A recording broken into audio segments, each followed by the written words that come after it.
150ನೇಯ ವಂದೇ ಮಾತರಂಗೆ ಆದಂತಹ ಸಂದರ್ಭದಲ್ಲಿ 150 ವರ್ಷ ಆದ ಸಂದರ್ಭದಲ್ಲಿ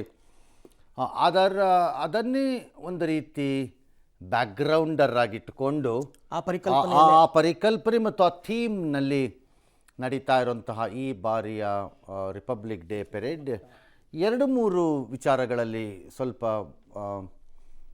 ಭಿನ್ನತೆಯನ್ನು ಒಂದು ರೀತಿ ತಂದಿದೆ ಅಂತ ಅನಿಸುತ್ತೆ. ನಂಬರ್ 1, ಆಪರೇಷನ್ ಸಿಂಧೂರ್ ಆದ ಮೇಲೆ ನಡೆಯುತ್ತಿರುವಂತಹ ಈ ಮೊದಲನೇ ಬಾರಿಯ ಈ ರಿಪಬ್ಲಿಕ್ ಡೇ ಪೆರೇಡ್ ಏನಿದೆ, ನಮ್ಮ ಗಣತಂತ್ರದ ಪಥಸಂಚಲನ ಏನಿದೆ, ಇದರಲ್ಲಿ ಒಂದಿಷ್ಟು ಹೊಸ ಸೇನೆಯ ಸಂಬಂಧಿತ ಶಸ್ತ್ರಾಸ್ತ್ರಗಳ ಪ್ರದರ್ಶನ ಆಗತ್ತೆ.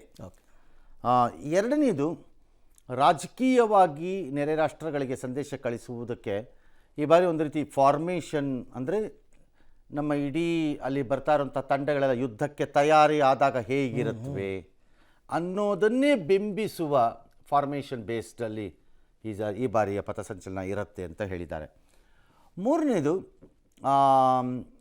ಇದು ಪಕ್ಕದ ವೈರಿ ದೇಶಗಳಿಗಾಯಿತು, ಅಂದರೆ it may be Pakistan, could be Bangladesh ಸದ್ಯದ ಪರಿಸ್ಥಿತಿನಲ್ಲಿ. ಹಿಂದೆ ಎಲ್ಲ ನಮಗೆ ಮಾಲ್ಡೀವ್ಸ್ ಕಾಡ್ತಾ ಇತ್ತು, ಸರಿ ಮಾಡ್ಕೊಂಡಿದ್ದೀವಿ, ಶ್ರೀಲಂಕಾ ಕಾಡ್ತಾ ಇತ್ತು, ಸರಿಯಾಗಿದೆ, ಹೀಗೆ ಇನ್ನೊಂದು ದಿನ ಇನ್ನೊಂದು ಸರಿ ಹೋಗ್ಬೋದೇನೋ ಗೊತ್ತಿಲ್ಲ, ನಮಗೆ ಆಶಾಭಾವನೆ ಇರುತ್ತೆ. ನಮಗೆ ವಾಣಿಜ್ಯ ವ್ಯವಹಾರಗಳ ದೃಷ್ಟಿಯಿಂದ ಬಹುಶಃ ಸಂದೇಶವನ್ನು ರವಾನೆ ಮಾಡ್ತಾ ಇದ್ದೆ, ಪ್ರಪಂಚಕ್ಕೆ ಮಾಡ್ತಾ ಇದೆ ಯುರೋಪಿಯನ್ ಯೂನಿಯನ್ ಮೂಲಕ. ಇನ್ನು ಅಮೆರಿಕದಂತಹ ದೇಶಗಳಿಗೆ ನೀವು ನಿಮ್ಮ ಆಯ್ಕೆಯನ್ನು ಸರಿ ಮಾಡಿಕೊಳ್ಳಿ ಅನ್ನೋ ಸಂದೇಶ ಹೋಗ್ತಾ ಇರಬಹುದು. ನೀವು ಅಮೆರಿಕ ಇತ್ತೀಚಿನ ದಿನಗಳಲ್ಲಿ ಪಾಕಿಸ್ತಾನದ ಕಡೆಗೆ ವಾಲ್ತಾ, ಅದಕ್ಕೆ ಕಾರಣ ಡೊನಾಲ್ಡ್ ಟ್ರಂಪ್ನ ಕುಟುಂಬದ ವ್ಯಾವಹಾರಿಕ ಆಸಕ್ತಿಗಳು ಅನ್ನುವಂತಹ ಆರೋಪದ ಹಿನ್ನೆಲೆಯಲ್ಲಿ ಇಟ್ ಮೇ ಬಿ ಬಿಟ್ಕಾಯಿನ್ ಅಥವಾ ರೇರ್ ಅರ್ಥಗಳು ಇರ್ಬೋದು, ಡ್ಯಾಶ್ ಇರ್ಬೋದು. ಹಾಗಾಗಿ ಸಂದೇಶ ಅವ್ರಿಗೂ ರವಾನೆ ಇರಬಹುದು.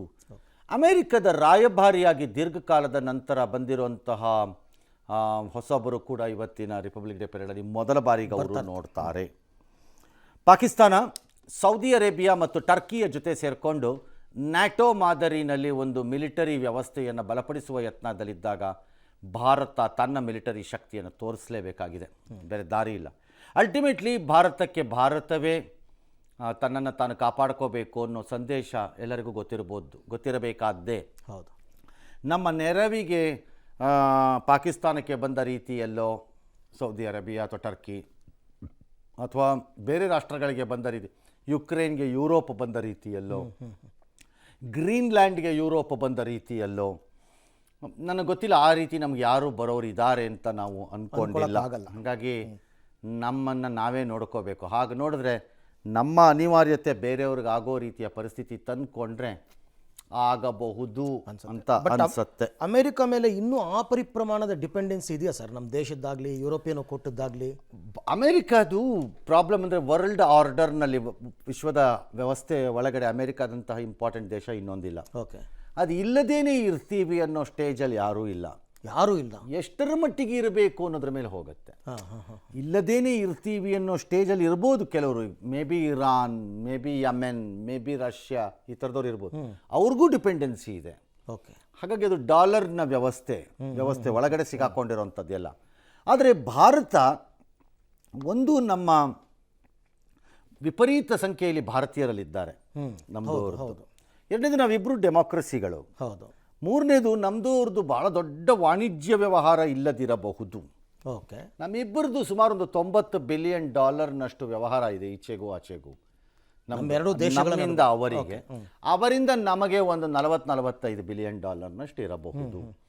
ಹಾಗಾಗಿ ನಮ್ಮದು ವಾಣಿಜ್ಯ ವ್ಯವಹಾರದ ದೃಷ್ಟಿಯಿಂದ ನಮಗೆ ಬಹಳ ದೊಡ್ಡ ಸಂಬಂಧ ಇದೆ ಅಮೆರಿಕ ಜೊತೆ, ರಷ್ಯಾ ರೀತಿಯಲ್ಲೋ, ಮೇ ಬಿ ಇವನ್ ಚೈನಾ ರೀತಿಯಲ್ಲೋ.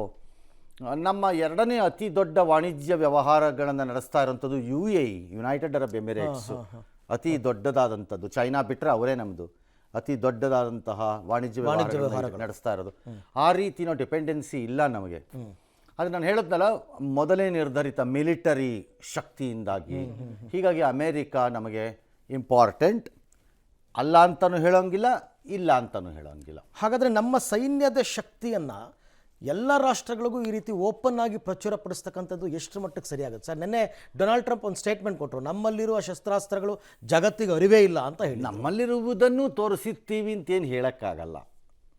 ಎಷ್ಟು ಬೇಕು ಎಷ್ಟು ಬೇಕೋ ಅಷ್ಟಿರುತ್ತೆ. ನಮ್ಮಲ್ಲೂ ಕೆಲವು ಶಸ್ತ್ರಾಸ್ತ್ರಗಳನ್ನು ತೋರಿಸದೇ ಇರ್ಬೋದು, R&Dನ ಇರುವಂಥದ್ದನ್ನು ತೋರಿಸದೇ ಇರ್ಬೋದು. ಓಕೆ.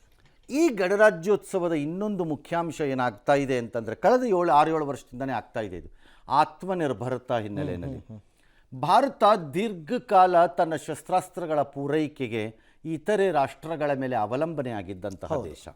ಅದು ಅಮೆರಿಕ, ರಷ್ಯಾ ಇರ್ಬೋದು, ಅಮೆರಿಕ ಇರ್ಬೋದು, may be many countries including France ಇರ್ಬೋದು, ಆರಂಭದ ದಿನಗಳಲ್ಲಿ ಬ್ರಿಟನ್ ಇರಬಹುದು, ಈ ರೀತಿ ಡ್ಯಾಶ್ ಡ್ಯಾಶ್. ಬಟ್ ಈಗ ಭಾರತ ಹಾಗಿಲ್ಲ. ಆತ್ಮನಿರ್ಭರತೆ ಅಂದರೆ ತನ್ನನ್ನು ತಾನೇ ತಯಾರಿ ಮಾಡ್ಕೊಳ್ಳೋದಕ್ಕೆ ಹೊರಟಿದೆ. ಭಾಳ ವೆಪನ್ಸ್ ಈಗ ನಮ್ಮಲ್ಲೇ ಆಗ್ತಾ ಇವೆ. ಹಾಗಾಗಿ ನಾವು ಎಲ್ಲವನ್ನ ತೋರಿಸ್ತೀವಿ ಅಂತಲ್ಲ. ಆದರೆ ಭಾರತದ ಮೇಲೆ ಒಂದು ಆರೋಪ ಏನಿದೆ ಅಂದರೆ, ಅಮೇರಿಕ ತನ್ನ GDPನಲ್ಲಿ ಸುಮಾರು 10-15% ಅಷ್ಟು, ಅಂದರೆ ಅದು ಮಿಲಿಟರಿಗೆ ರಿಸರ್ವ್ ಆಗಿರೋ ಅಮೌಂಟಲ್ಲಿ R&Dಗೆ ಸಂಶೋಧನೆ ಮತ್ತು ಇದರ ಮೇಲೆ ಹಾಕ್ತಾ ಇದ್ರೆ, ಅಭಿವೃದ್ಧಿ ಮೇಲೆ ಹಾಕ್ತಾ ಇದ್ರೆ, ನಾವು ಒಂದು 0.5% ಹಾಕ್ತಾ ಇಲ್ಲ. ಅಂದರೆ ನಮ್ಮದು ರಫ್ಲಿ ಅರೌಂಡ್ ಒಂದು 2 ಲಕ್ಷ ಕೋಟಿ ವ್ಯವಹಾರವನ್ನು ನಾವು ಲೆಕ್ಕ ಹಿಡಿದ್ರೂ ಡಿಫೆನ್ಸ್ ವ್ಯವಹಾರದಲ್ಲಿ ನಮಗೆ ಅಷ್ಟು ದುಡ್ಡು ಹಾಕ್ತಿಲ್ಲ. ಇನ್ನು ಮುಂದಿನ ದಿನಗಳಲ್ಲಿ ಬಹುಶಃ ಇದು ಹೆಚ್ಚಬೇಕಾಗಿ ಬರುತ್ತೆ, ಈಗ ಹೆಚ್ಚುತ್ತಾ ಇದೆ. ಓಕೆ.